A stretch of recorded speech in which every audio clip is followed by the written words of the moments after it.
Time now for Social Watch. Our mics are off and your voice comes on. 6 months into the COVID-19 pandemic, we are taking stock. What are our hits and what are our misses? Joining us in studio as always, Vincent Odhiambo. Take it away. Thank you so much, Ondiro. Now, like Ondiro has mentioned, it's been 6 months. What have we seen? What have we not seen? We'll go and look at what you guys are saying online, and we begin with Twitter. Our first tweet is at E. Maongo. He says, I, Nurse Emmanuel Maonga, has dedicated myself as the last line of defense in this COVID-19 pandemic. I will sacrifice to take care of you, but I will not commit suicide. Government of Kenya, I need PPEs to protect myself and my family. Okay, when you feel someone texts or rather tweets something like this, I think it touches to your heart. Ondiro, what do you feel about that particular? I think it's a very decisive statement and a very crisp stand that doctors have taken. I'm going to do my job and I'm going to do it duly and diligently for as long as you create an enabling environment for me to be able to dispense these duties. COVID-19 is not a virus like any other. It's not a virus that you can take a gamble and prick somebody without gloves just by counting on the fact that you'll be careful. It's an airborne disease that we do not know a lot of facts about it. So if I do not have the right PPE, there's no way I can dispense my duties even if I want, because one, I'm putting myself at risk, and two, my family. If you watch documentaries abroad, there are doctors that have moved away from their homes and are living in hospitals and camping outside because they cannot risk even going home despite the fact that they have PPE. So imagine a doctor that does not have PPE. It just can't work. It can't work? Yeah. I hope the leaders out there are watching this and kindly take that into consideration. Are they though? What's the next tweet? I hope they are. At Sango Odala, he says that we have to actually remind the leaders of this basic duty of care is sad. What you are mentioning. We have to protect our healthcare personnel at all cost, not just because every life matters, but we also need every available human resource for health to stand a chance, rather. Now, the health practitioners are saying the health system is stretched already, and then comes the pandemic. It's something that dealing with has made it really, really difficult. And as you can see, a lot of strikes here and there, they're saying they need more personnel. And at the same time, the ones that we already have are not protected. Yeah. Sure. I mean, I totally agree with Sango. We are not going to clap for you to do your job. Neither are we going to beg you to do your job. As a leader, it's your duty to ensure that doctors are well taken care of. There's money that has been allocated for PPE, for their welfare, for their pay. If they're not being paid, then it should not be debatable whether they should work or not out of the goodness of their heart. And if leaders also go a step ahead and do what we elected them to do, they do not deserve a standing ovation. They're just doing their job. Well, 2022 is coming up, and I hope they're watching for the second time. At Fayel Haji, COVID-19 has destabilized the world. This includes people with disabilities, many of whom have lost employment or whose families have lost their livelihoods. There is a widespread hunger, adolescent girl rape, of whom there are many adolescent girls with disabilities. I interviewed a disabled Shushaina a couple of months ago when the COVID-19 was kind of getting to the higher rates. And he was like, okay, fine. I do my job, and my job depends on people coming to shine their shoes. Exactly. Here. And the fact that people were not coming to town, he was having a really hard time. And it said, we have this registration at the government bodies, and you register, but then they don't receive help.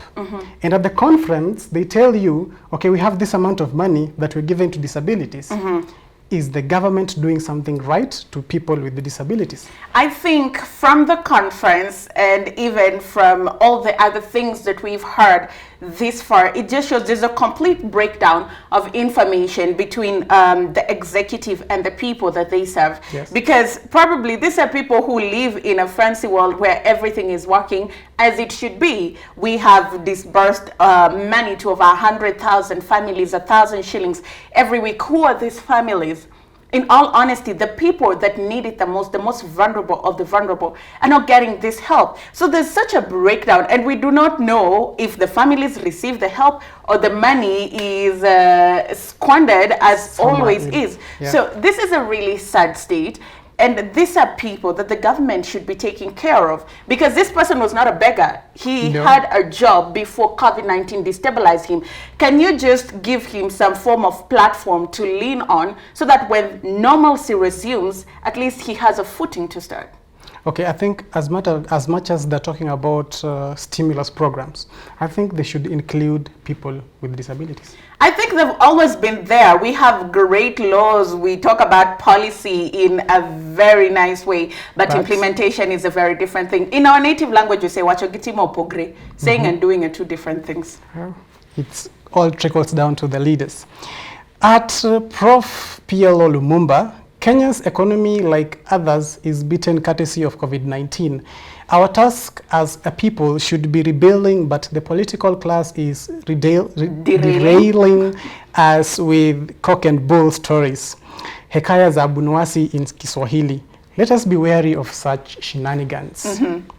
Again, this trickles down to the leaders. Ondiro, the next time you're going to vote, what will you be thinking at that particular time? A good question. And also that challenges what you said. It doesn't trickle down to the leaders. It trickles down to you. Who put that leader in office? Yes. What was going through your mind when you're putting them in office? Because at the end of the day, it's so sad that we only get to vote once in every 5 years. So before you cast your battle, Raila, TB, and Jubilee Tano Tena aside, think about those 5 years and how you want your life to look like, then cast that ballot rather. We are a representation of the leaders that we've put in office. We cannot blame them. We put them in office. Okay. At Tracy Eva. Wow. The coming of COVID-19 has led to various innovations around the world, and Kenya has not been left behind. In Kenya, most businesses and individuals have moved their services to online and cashless platforms to reduce the spread of COVID-19. True. I think there is a silver lining. In as much as COVID-19 has affected a lot of activities in the country, there is a silver lining where people are taking advantage of innovation. We've seen technology coming in, and schools, in particular, classes were going on despite us having the pandemic. What's your take on innovation in times of the pandemic? I mean, there's always an opportunity in every crisis. It's just up to you to figure out where the opportunity is and leverage it. I went to a shoot where we were shooting the first certified Kenyan-made ventilator. To mean the crisis has opened our eyes to our abilities and capabilities. If we can make a ventilator, they were talking about making a laparoscopy machine next, a CT scan. So it just means that we can do these things on our own, and hopefully the more we break through those innovations in technology, the more we can bring the cost of health down, the cost of education, the cost of transport down. Okay. Yeah. Now, away from the digital, let us go on the street where people are saying Kenyan government should have done enough. COVID-19 turned large cities world over into ghost towns, with government shutting down their borders and imposing restrictions to try and curb the spread of the virus. In Nairobi, Kenya's capital, the situation was no different. The recent National Emergency Response on Coronavirus conference hosted by President Uhuru Kenyatta, Kenyan leaders gave reports on how the country responded to the pandemic. Health PPE was the biggest challenge. In our committees, there was Ministry of Health representation in Dr. Kariuki. So we decided to work with the local manufacturers to do fit-for-purpose PPEs. And I can tell you, the doctors, even today in the morning, I asked them, they are confirming they are good. And Bedi and other people have started exporting into the region. Were the reports similar to what happened on the ground? Were frontline workers well equipped to fight the virus? Most of our doctors in the county facilities and across the country do not have access to N95 masks, surgical gowns, goggles or face shields.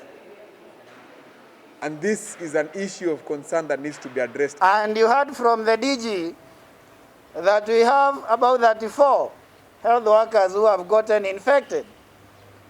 And I want to thank the governor for Mombasa, Governor Joho, because he was able to come out yesterday and be sincere enough and say that there are clinicians who are infected in Mombasa, and it was because they didn't have the personal protective equipment. The health workers play a vital role in containing the virus. However, the uncertainty around the virus brought fears and anxiety to not only men and women in white lab coats, but also their loved ones, prompting them to demand for risk allowances, a demand that the government says it met. We first started by creating a special ward at Kenyatta National Hospital, specifically assigned for healthcare workers only, so that even as the disease evolved, we were not going to have healthcare workers scrambling for bed capacity, scrambling for treatment, amongst other people in other hospitals. The minister also said they are going to do massive tests for healthcare workers. To date, including Nairobi, where is a high risk, over 97% of the healthcare workers have not been tested. Ongoing tussle on how to handle the pandemic has left Kenyans paying the price.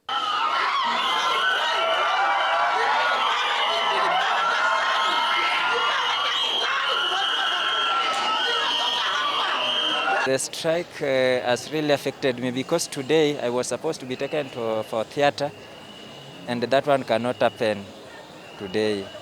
When have you been given? On 13th, next month, yes. Coronavirus has provided the greatest test on the ability of the country's healthcare system.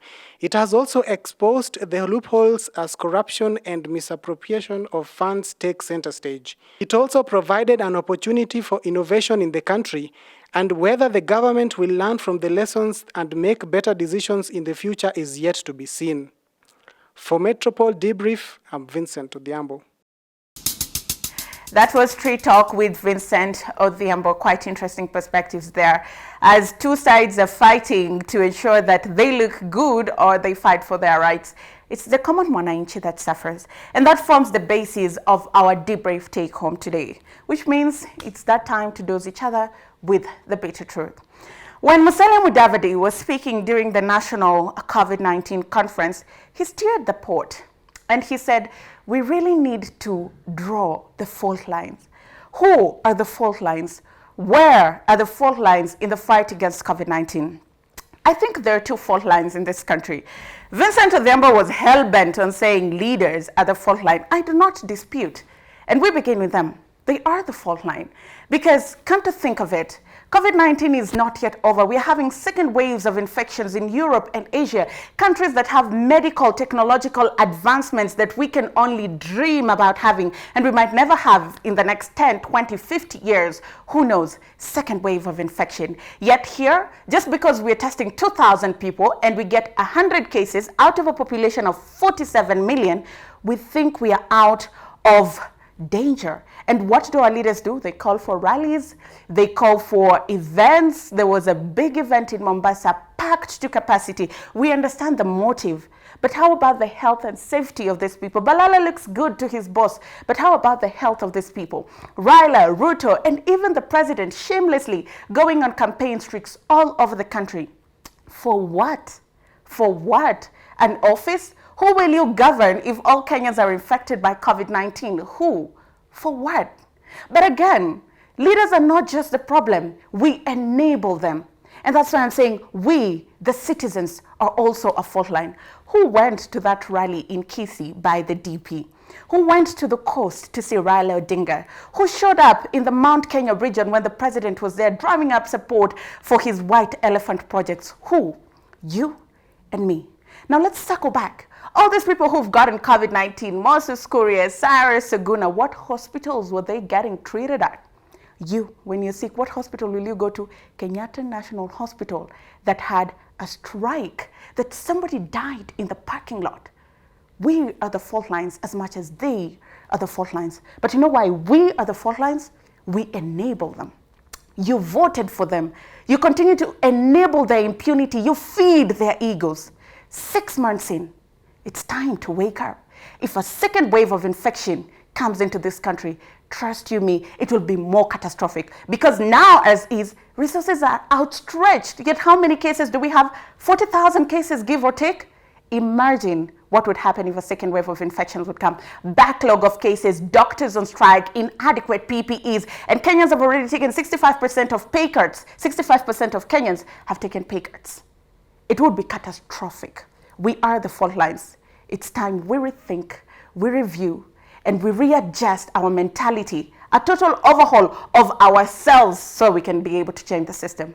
But again, who am I and what do I know? And that's why we always say we want to hear from you. You can always talk to us at Metropole TV KE on Twitter, at Ondiro Ganga, or you can use the hashtag Metropole Debrief, or send us an email, metropoletv@metropole.co.ke. Thank you so much for watching. Thank you so much for tolerating us while we're dosing you with the bitter truth. And thank you so much for being a part of the Debrief family. We'll see you again next time.